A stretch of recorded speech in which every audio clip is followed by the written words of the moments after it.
우리 삶의 방향, 내 삶의 방향은 너무 중요한 거죠.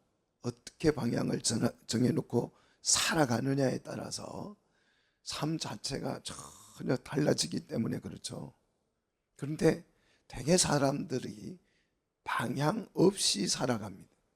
이거 괜찮을까요? 절대 괜찮지 않습니다. 방향이 확실해야 올바른 삶을 살 수 있는 거죠. 자, 방향 없이 그저 하루하루 살아간다면 이거는 정말 슬픈 일이에요. 정말 슬프고 절망적인 일입니다. 내 방향도 없이 그냥 잠을 깨서 밥 먹고 그냥 일해야 하니까 일하고 이렇게 산다면 인생 다 살고 나면 정말 슬퍼질 것입니다. 복음서를 읽어보면 예수님의 삶의 방향을 발견할 수가 있습니다. 자, 예수님의 삶의 방향은 어디냐? 어디로 설정되어져 있느냐? 바로 예루살렘이죠. 예루살렘에서 다시 골고다로 삶의 방향이 설정되어져 있었어요. 그래서 우리는 이 길을 일컬어서 십자가의 길 이렇게 부릅니다. 십자가의 길. 물론 성경에는 십자가의 길이라는 그런 직접적인 단어는 없습니다. 그러나 예수님이 예루살렘으로 가는 그 삶의 목적이 십자가였기 때문에 이 길을 우리는 십자가의 길이라고 그렇게 부릅니다. 예수님이 제자들을 부르실 때에 구호처럼 말씀하시는데 뭐라고 하십니까? 제자들을 부를 때 나를 따라오라는 거죠. 나를 따라오라. 그래서 예수 그리스도를 믿는 사람 또는 예수 그리스도의 제자, 우리 성도들은 예수 그리스도를 뒤따라가는 사람들이에요. 자, 예수님을 따라간다면서 예수님이 가는 목적지가 어디인지도 모르고 따라간다면 그거같이 황당한 게 어디 있겠어요. 예수님이 어디로 가는지 알고 뒤따라가야 되잖아요. 자, 예수님의 삶의 목적지가 어디라고요? 예루살렘이었다. 자, 예루살렘인데 여기서 중요한 것은 예루살렘으로 우리가 방향을 잡고 간다고 해서 다 예수님을 따라가는 것은 아닙니다. 예루살렘에는요, 두 개의 목적지가 있어요. 두 개의 목적지. 예루살렘으로 간다고 해서 다 예수님을 따르는 것이 아니고 예루살렘에는 두 개의 목적지가 있는데 두 개의 목적지 중에서 하나는 예루살렘에 가면 뭐가 있느냐 그러면 왕궁이 있습니다. 다른 하나는요, 성전이 있습니다. 자, 왕궁으로 가면 내가 내 삶이 풍성해지고 풍요로워질 수 있습니다. 왕궁으로 가면 내가 원하는 것을 얻을 수 있고 또 자아를 실현할 수도 있습니다. 왕궁으로 가면. 그러나 우리가 성전으로 가면 무슨 일이 일어나느냐? 여러분, 성전은 왜 가요? 성전에는 왜 올라갑니까? 성전에 올라가는 이유는 단 하나입니다. 뭡니까? 제물이 되는 거죠. 성전은 제물을 위해서 준비된 곳이죠.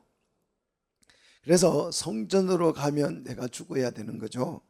자, 이 두 개의 목적지 중에서 여러분은 어느 쪽을 선택하셨습니까? 한번 생각해 보십시오. 나는 이 성전을 목적지로 선택했는지 아니면 왕궁을 나의 삶의 목적지로 선택을 했는지 여러분 한번 생각해 보십시오. 아니, 깊이 조금 신경 써서 생각해 보셔야 합니다.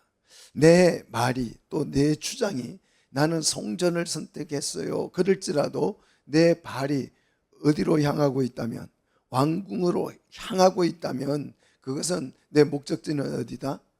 왕궁이 되는 거죠. 자, 동방박사들을 생각해 보면 동방박사들은 메시아를 찾아간다고 하면서 메시아를 만나러 간다고 하면서 어디로 갔어요? 왕궁으로 갔어요. 자, 왕궁에 가서 물었습니다. 오늘 여기 왕으로 나신 이가 누구냐 물었습니다. 이 동방박사들의 말을 듣고 그 당시의 나라가 발칵 뒤집어졌고 헤롯 왕은 반역이 일어났다고 해서 2살 이하의 사람 어린아이들을 다 죽였습니다. 동방박사들이 찾아간 그곳은 잘못된 곳으로 찾아간 것입니다. 예루살렘으로 간다고 해서, 예루살렘으로 찾아갔다고 해서 다 십자가의 길을 걷는 사람들이 아니라는 사실이에요. 예수님을 따라가는 것도 아닙니다. 예루살렘으로 간다고 해서 예수님을 따라갔다라고 말할 수도 없는 거예요. 자, 우리가 같은 길을 갈지라도 목적지가 다르면 전혀 다른 곳에 도착하게 되는 거죠. 또 같은 길을 우리가 갈지라도 목적지가, 주님과 목적지가 다르면 그곳에서 주님을 만날 수가 없는 거지요. 예수님은 왕궁이 아니라 마구간에서 태어나셔서 예루살렘 성전으로 올라가셨어요. 예수님의 목적지는 예루살렘인데 그 예루살렘에서 어디라고요? 성전이었다는 거죠. 자, 그곳에서 성전에 예수님이 올라가셔서 우리의 죄를 대속하셨습니다. 우리의 모든 죄를 짊어지시고 대속하기 위해서 십자가의 길을 가셨던 것입니다. 이 십자가의 길을 갈 때에, 자, 우리가 예수님을 뒤따라갈 터인데, 예수님을 뒤따라갈 때에 이 십자가의 길을 가게 될 때에 필수품이 있죠. 십자가의 길을 걷는 사람이 꼭 가지고 가야 하는 것, 그것이 뭡니까? 도시락이 아니고 뭐예요? 생수병도 아니고 뭐예요? 십자가죠. 십자가의 길을 가는 사람은 뭘 가지고 가야 된다? 십자가를 지고 가야 된다는 거죠. 자, 십자가 중에서도 내 이름이 또렷이 박혀 있는 내 십자가를 지고 가야 되는 거죠. 자기 십자가 없이 예루살렘으로 간다고 해도, 자, 자기 십자가를 지지 않고 십자가도 없이 십자가의 길을 걷는다고 해도 그 길은 십자가의 길이 될 수가 없어요. 십자가 없이 간다면 그 길은 제자가 아니죠. 십자가 없이 주님을 따른다면 그리스도인이라고 할 수가 없는 거지요. 그러면 뭐냐? 십자가 없이 가는 사람을 우리는 구경꾼이라고 합니다. 혹시 여러분, 나는 십자가 지지 않고 십자가의 길을 걷고 있지 않는가? 혹시 구경꾼으로 그 길을 걷고 있지 않는가? 우리 생각해 보셔야 합니다. 십자가의 길을 갈 때는 반드시 뭐가 필요하다고요? 자기 십자가를 지고 가야 한다는 거죠. 자, 예수님은 제자들을 부르신 후에 다시 어떻게 합니까? 제자들을 파송해요. 오늘 그 내용이 오늘 10장에 쭉 소개되고 있습니다. 우리 10장 1절을 보시면 예수님이 12제자를 뭐 하셨다고요? 부르시니 그랬어요. 예수님이 12제자를 불렀습니다. 그리고 5절을 보시면 다시 이 12를 어떻게 하셔요? 내보내시며 그랬어요.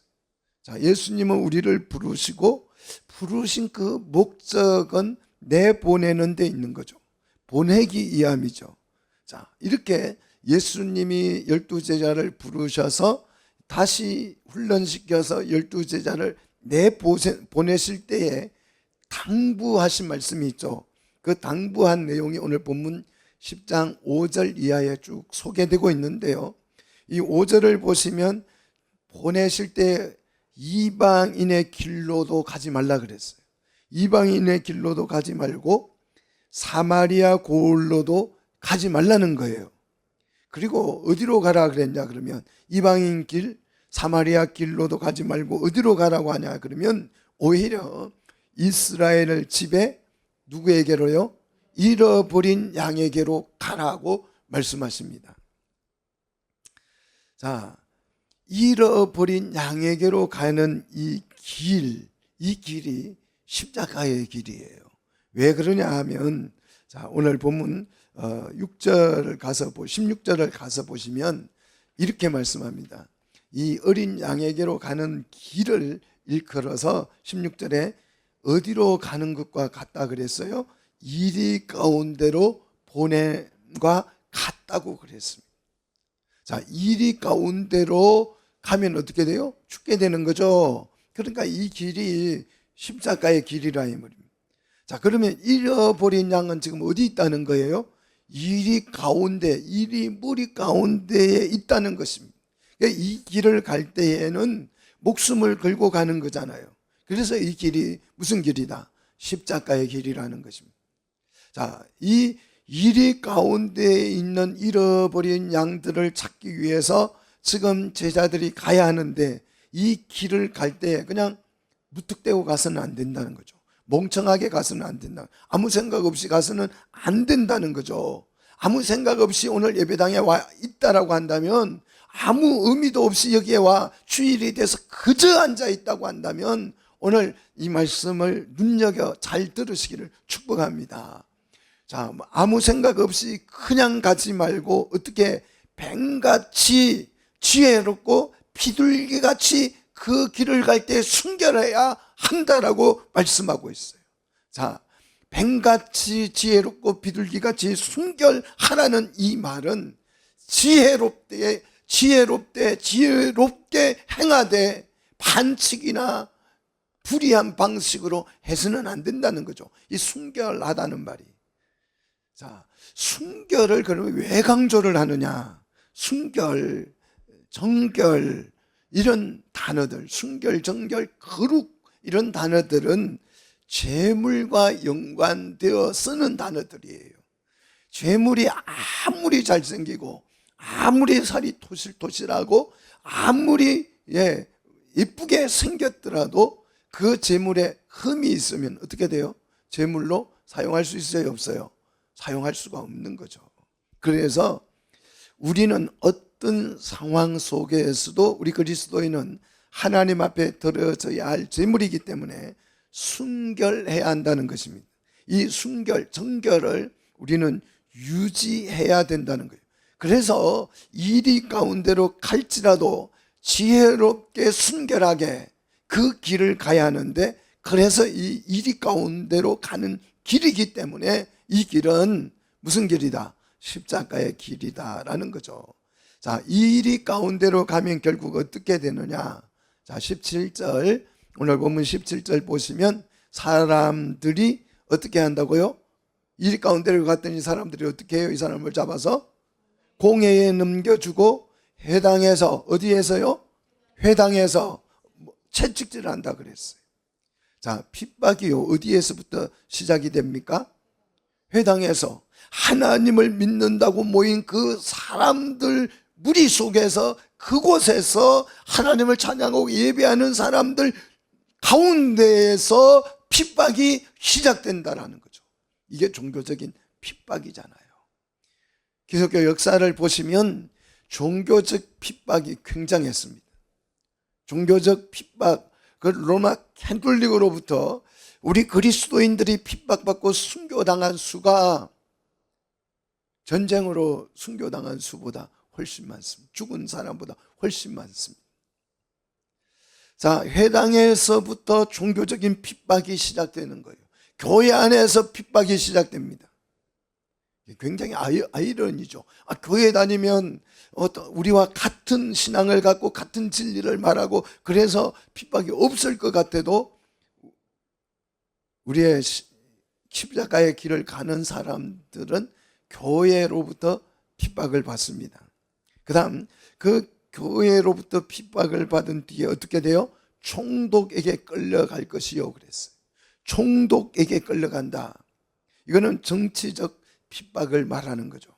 자, 종교적인 교회 안에서 핍박뿐만 아니라 정치적 핍박도 당하게 된다는 것이, 십자가의 길을 가는 사람들은 자기 십자가를 지고 갈 때에는 종교적 핍박도 당하고 정치적 핍박도 당한다는 것이에요.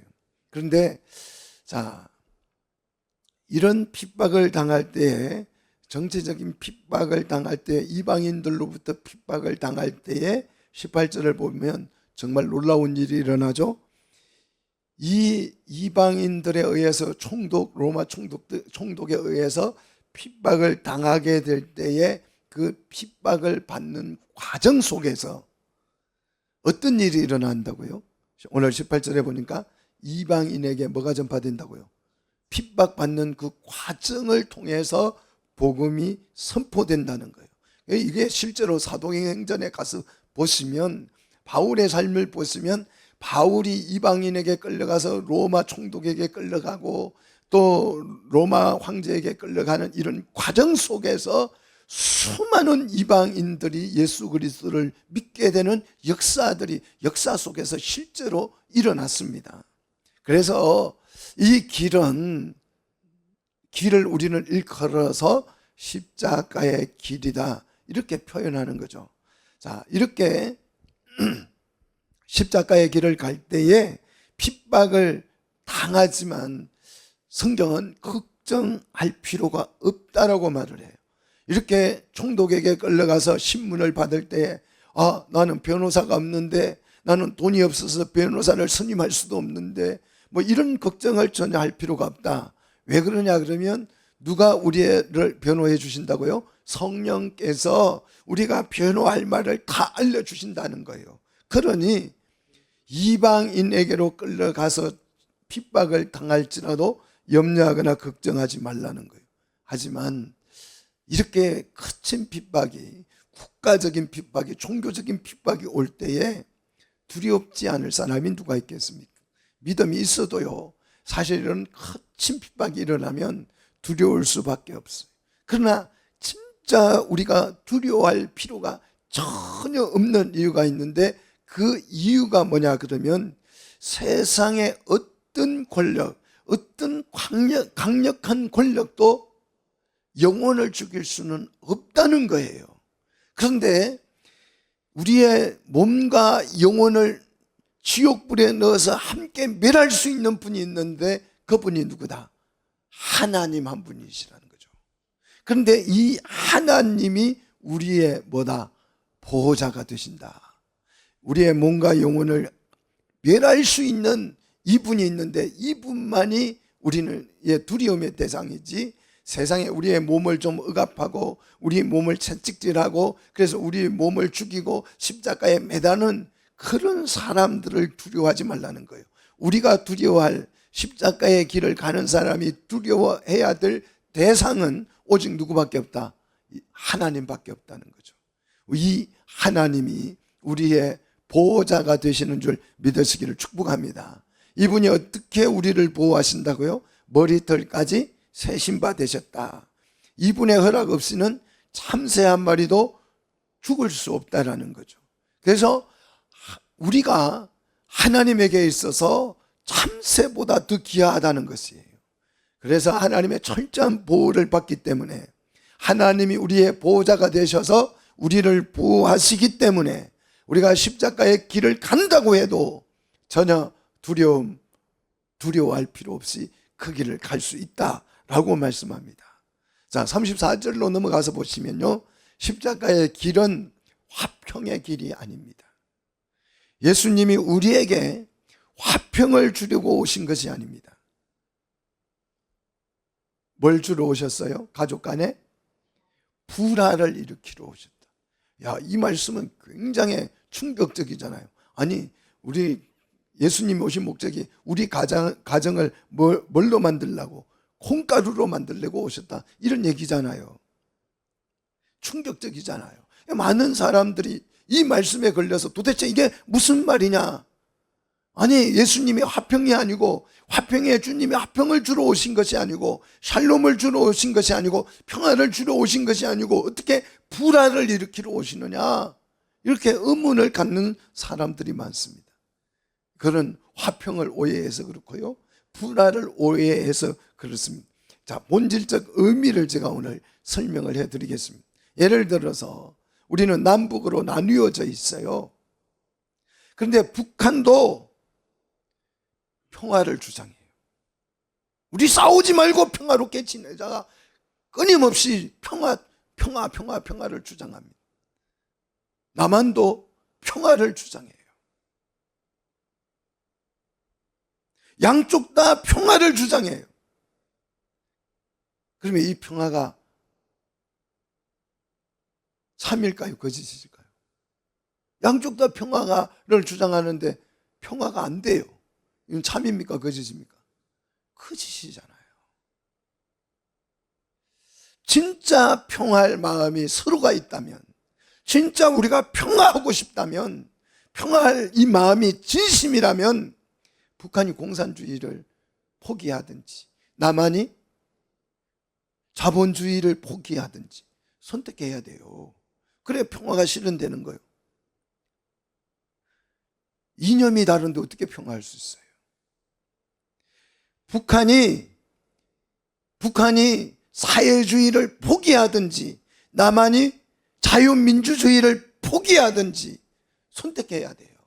우리가 진짜 평화할 마음이 있다면. 그런데 서로 북쪽은 나는 공산주의, 사회주의 절대 죽었다 깨나도 포기할 수 없어. 남한은요, 자본주의, 민주주의를 우리는 자유민주주의를 포기할 수 없어. 그러면서 말로만 뭐하자? 평화하자. 평화하자. 이거는 속이는 거예요. 거짓말하는 것입니다. 두 사상이 양립하면서 평화하자고 하는 말은 모두 다 거짓말이에요. 뻥입니다. 그래서 이 거짓말을 감추기 위해서 만들어낸 게 연방제 통일이에요. 양쪽 다 사회주의 그대로 인정하고 자유민주주의 인정하면서 그냥 통일만 하자는 거예요. 거짓말이에요. 한 체제 안에서, 미국처럼 자유민주주의 체제 안에서 연방제는 가능합니다. 주별로 연방 국가를 운영하는 것은 가능해요.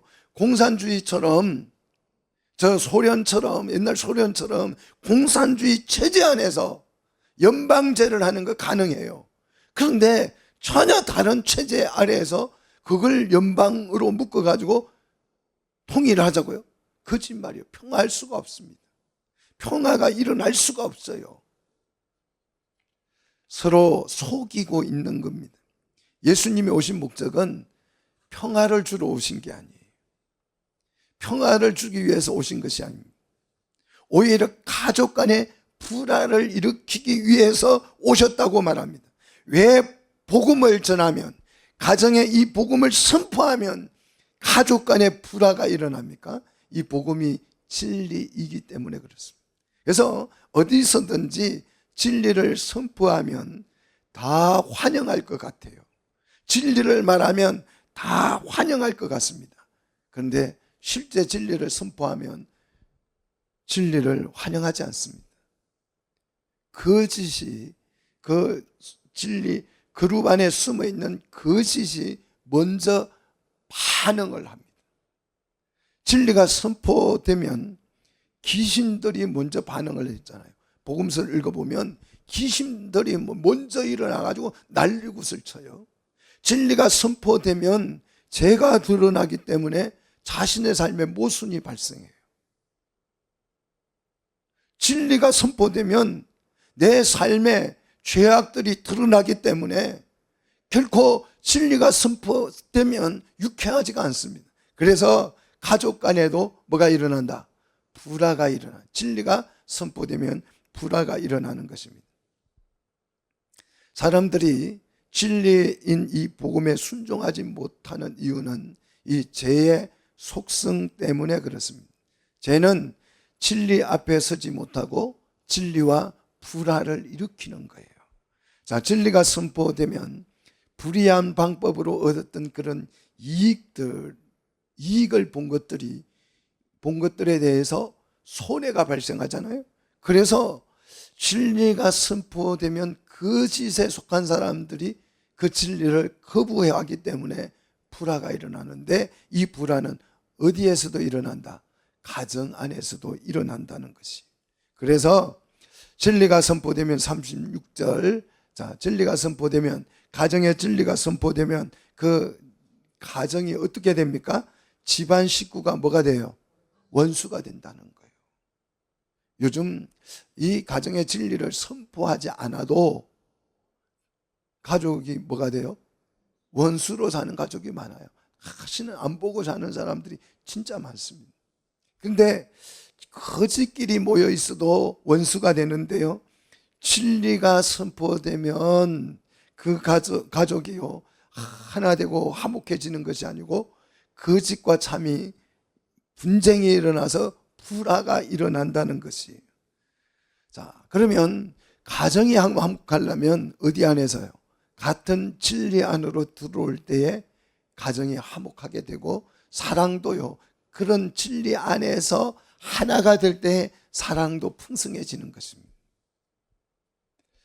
그렇지 않으면 이 진리와 거짓은 공존할 수가 없고, 공존하면 가족 간에도 불화가 일어나고, 어떤 교회 안에서도 진리와 거짓이 공존하면 불화가 발생합니다.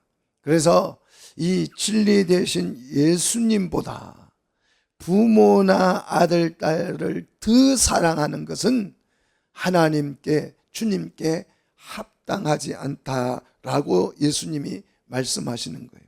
자, 그러므로 우리가 예수님을 따라가려면 반드시 그 따라가는 길에는 뭐가 뒤따른다? 고난이 뒤따른다. 그래서 예수님을 따라가는 길은 무슨 길이다? 십자가의 길이라는 거예요. 이 십자가의 길을 우리는 걸어가야 할 사람들이에요. 걸어가고 있는 사람들이고 걸어가는 중입니다.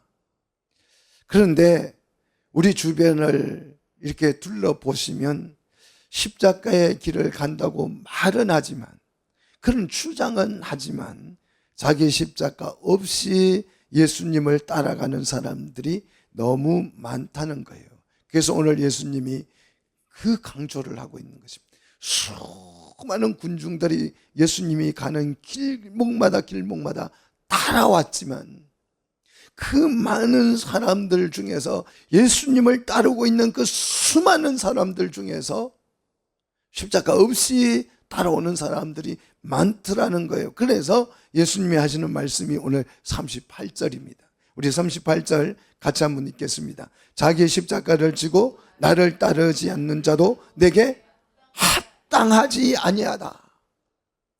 수많은 사람들이 예수님을 따르고 예수님으로부터 병고침을 받고 예수님을 칭송하지만, 예수님을 칭송하면서 따라가지만 그 사람들이 자기 십자가를 치지 않고 오더라.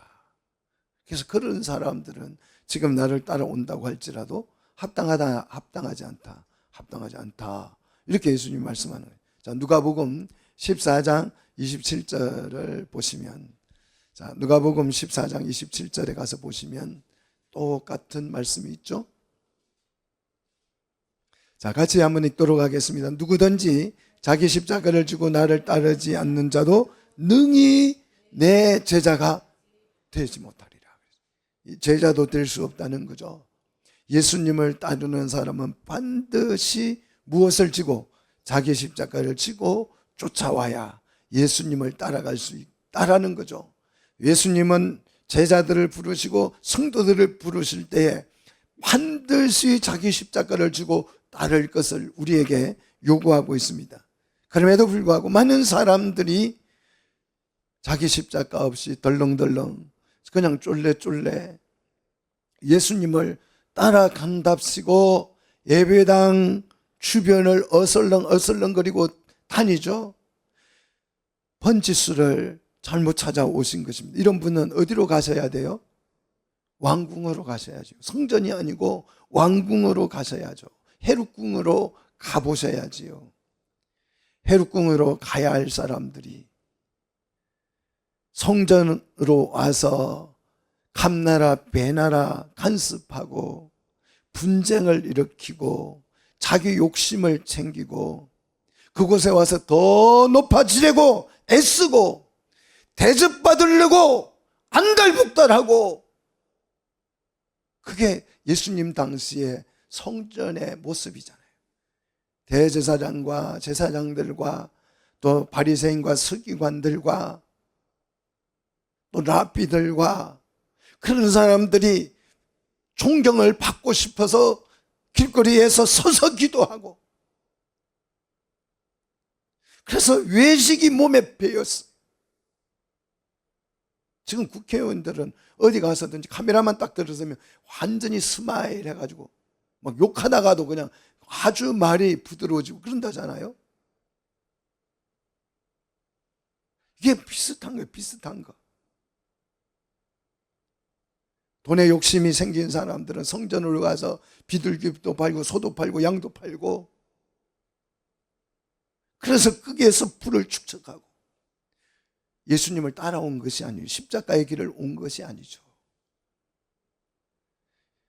예수님이 예루살렘을 향하여서 갈 때 사람들이 어떻게 했어요?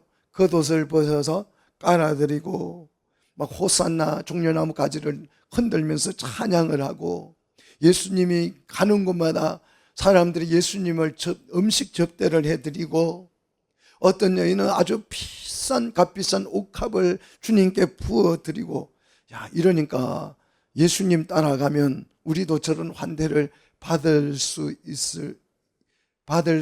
그 같은 착각에 빠지는 거잖아요. 근데 옥합을 드린 의미는 뭐였어요? 예수님의 장례를 준비하는 거였잖아요. 이걸 보지 못하고, 이 본질을 보지 못하고 옥합만 보는 것이에요. 저렇게 값비싼 옥합을 주님께 드리다니, 나도 저 길을 가면 저런 여인들이 나에게 옥합을 갖다 바치겠지. 의미를 모르고 십자가로 성전으로 올라가는 의미를 모른 채, 교회에 나온 의미를 모른 채 교회에 와서 환영받고 싶고 존경받고 싶고 높임받고 싶고, 이렇게 이 길을 왔다면 이 길은 십자가의 길이 아니라는 거죠. 호산나 찬양한 것은 성경의 말씀을 이루기 위함이었습니다. 예수님이 가시는 길은 결코 영광스러운 길이 아니었고 무슨 길이었다? 십자가의 길이었다라는 것이. 예수님의 겉모습만 보고 예수님을 따라간다면 결국은 성전이 아니라 왕궁에 도착하게 될 것이에요.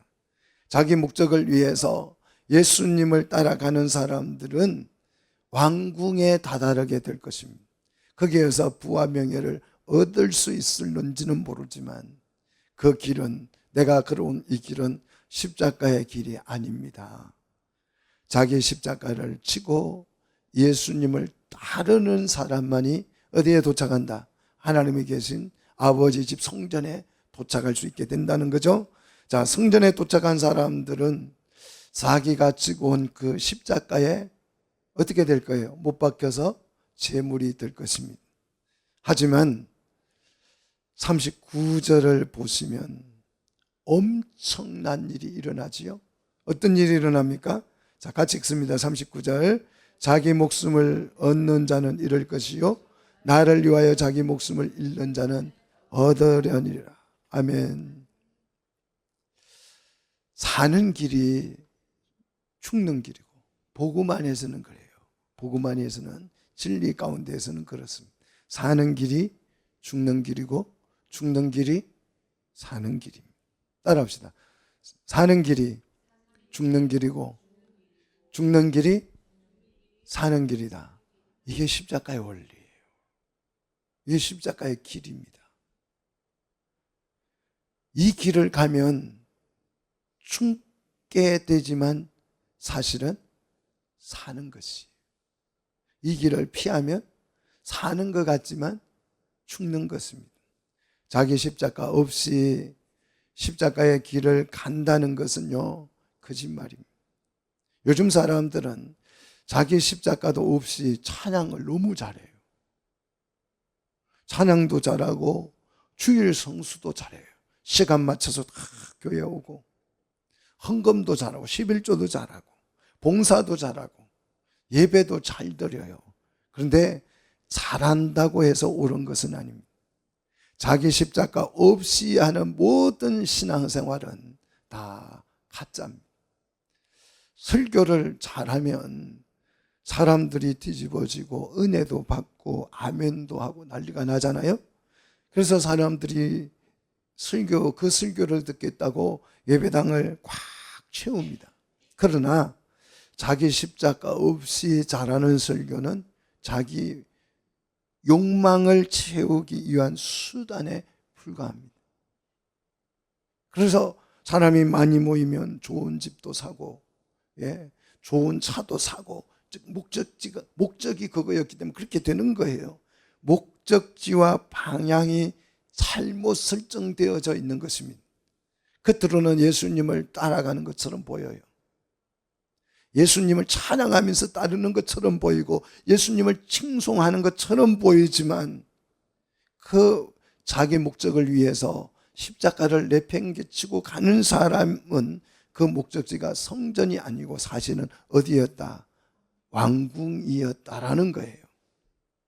성전으로 가는 길과 이 왕궁으로 가는 길은요, 정말 묘하게 겹쳐 있어요. 겹쳐 있습니다. 그러므로 예루살렘 성 안에 들어가면 헤롯궁은요, 같이 겹쳐서 예루살렘까지 가지만 저 갈릴리에서부터 예루살렘 성전을 향하여서 예루살렘을 향하여서 가지만 예루살렘 성에 도달하게 되면요, 헤롯궁은 서쪽에, 성전은 어느 쪽이에요? 동쪽에, 정반대 방향이에요. 그래서 예루살렘까지 쭉 같은 길을 예수님 따라 왔지만 십자가를 치고 온 사람은 동쪽으로 갈 것이고, 자기 명예와 부를 쫓아갔던, 자기 목적을 추구하고 살아왔던 사람은 성전에 도착하자마자 어디로? 서쪽으로 가겠지요. 헤롯궁은 안토니오 요새 안에 있고 성전은 모리아산 자락에 있습니다. 이 모리아산 자락을 향하여서 누가 갔어요? 아브라함이 누구의 손을 잡고? 이삭의 손을 잡고 올라갔던 그 길이 무슨 길이다? 십자가의 길이다. 십자가의 길입니다. 왕궁으로 가는 길은 군마를 타고 가는 거예요. 왕궁으로 가는 사람은 군마를 타야 해요. 성전으로 가는 사람은요, 뭘 타고 가요? 나귀를 타고 가잖아요. 군마가 아니라 나귀를 타고 가잖아요. 군마를 타고 성전으로 들어갈 수가 없고 나귀를 타고 왕궁으로 갈 수가 없어요.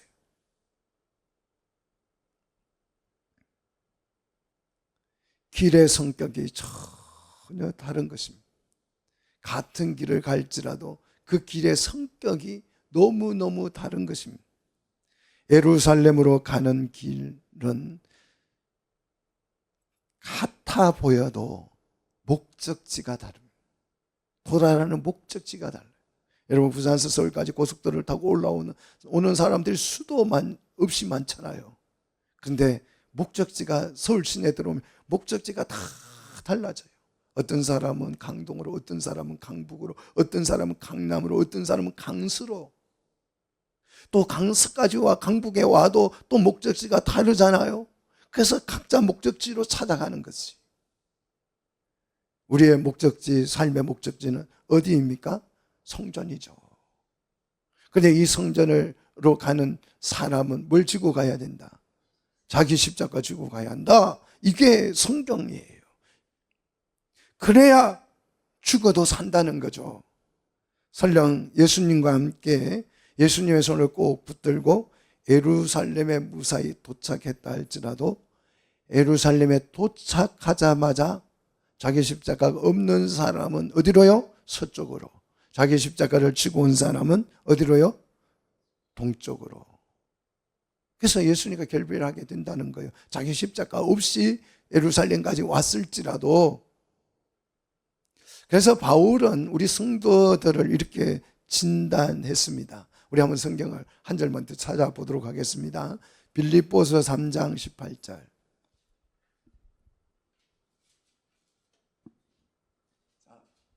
빌립보서 3장 18절 우리 한번 같이 이 구절도 한 목소리로 같이 읽도록 하겠습니다. 내가 여러 번 너희에게 말하였거니와 이제도 눈물을 흘리며 말하노니 여러 사람이 그리스도의 십자가에 원수로 행하느니라 그랬죠. 내가 여러 번 했다는 말은 강조를 참 많이 했다, 이런 뜻이잖아요. 설교할 때마다 늘 하는 얘기, 그건 강조하는 거잖아요. 잔소리가 아니고 강조잖아요. 그죠? 강조를 많이 했다는 거예요. 제가 우리 교회 다니시는 분들에게 늘 강조하는 게 뭐예요? 우리가 교회가 되어서, 내가 교회가 되어서 하나님의 자녀를 출산해서 하나님의 백성을 만들어서 하나님의 나라를 실현하자, 뭐 이거잖아요. 여러 번 바울이 강조를 한 거예요. 그것도 부족해서 뭘 흘리면서, 눈물을 흘리면서까지 성도들을 붙들고 얘기했던 내용이 뭐냐? 많은 사람들이, 여러 사람이 그리스도의 십자가의 원수로 살더라는 거예요. 그리스도의 십자가의 원수로 살더라는 거죠. 이 말씀은 저 밖에 있는 사람들에게 하는 말이 아니에요. 예수 예자도 모르는 불신자들에게 하는 말씀이 아닙니다. 누구에게 하시는 말씀입니까? 눈물을 흘리면서 여러 번 설교하면서 또 하고 했던 그 빌립보 교회 안에 있는 성도들에게 하시는 말씀. 여러분이 여기에 와 앉아 있지만 내가 여러분에게 엄청난 강조, 여러 번 강조를 하고 눈물을 흘리면서 했던 말이 뭡니까?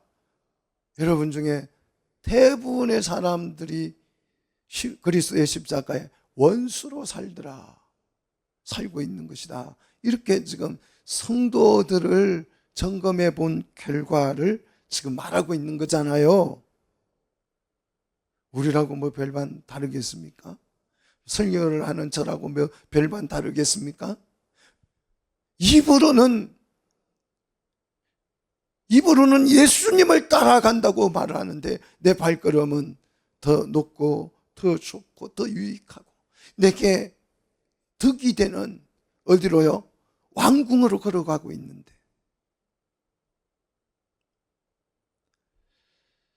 많은 사람들이 예수님을 사랑하고 주님을 따른다고 주장하지만 사실은 십자가의 원수로 살아가고 있는 게 아닌가. 우리 좀 이런 것들을 생각해 보셔야 돼요. 우리 정말 중간중간 우리 삶을 살아가면서 내 자신의 삶을 체크해보고 점검해봐야 합니다. 다른 거는 다 점검도 잘해요. 차도 점검하고 뭐 기계도 점검하고 다 이렇게 검사도 해보고, 컴퓨터도 핸드폰도 자주 검사해야 되잖아요. 바이러스가 들어왔는가 안 들어왔는가, 그리고 불필요한 쓰레기가 있는가 없는가 그거 맨날 청소해주고 집안도 청소하고 다 점검하잖아요. 가스 점검도 하고 맨날 전기세도 점검해가지고 체크해가지고 얼마 나왔는지 확인하고 다 하잖아요. 통장 잔고도 점검하는데 뭐만 안 해요? 내가 십자가의 길을 가고 있는지, 제대로 가고 있는지 안 가고 있는지, 이거는 점검을 해보지를 않아요. 그냥 주일날 되면 의례 교회와 앉아있지만 바울의 눈에 이 사람은 교회는 와 있지만 예배당에 나와서 주님을 찬송은 하지만 십자가의 원수로 살아가고 있는 사람이구나. 그런 사람들이 너무 많구나. 그래서 바울이 눈물을 흘리면서 그러한 삶을 중단하라 요구하고 있는 거잖아요. 사랑하는 성도 여러분, 십자가가 부담스럽고 십자가를 가까이 하기가 싫어진다면, 십자가를 좀 멀리 두고 십자가와 좀 거리를 두고 내가 살아가고 있다면 우리는요 틀림없이 그리스도의 십자가의 원수로 살아가고 있는 것이, 원수로 살고 있는 것입니다. 십자가의 원수란 자기 십자가 없이 주님을 따르고 있는 사람입니다. 자, 우리는 순간순간 자기 십자가를 점검해봐야 합니다. 십자가의 길만이 생명의 길이라는 이 확신, 뜨거운 확신이 있어야 합니다. 그래서 주님과 함께 자기 십자가를 지고 끝까지 하나님이 계신 성전에 도달하는 우리 성도들이 다 되시기를 주의 이름으로 축복합니다.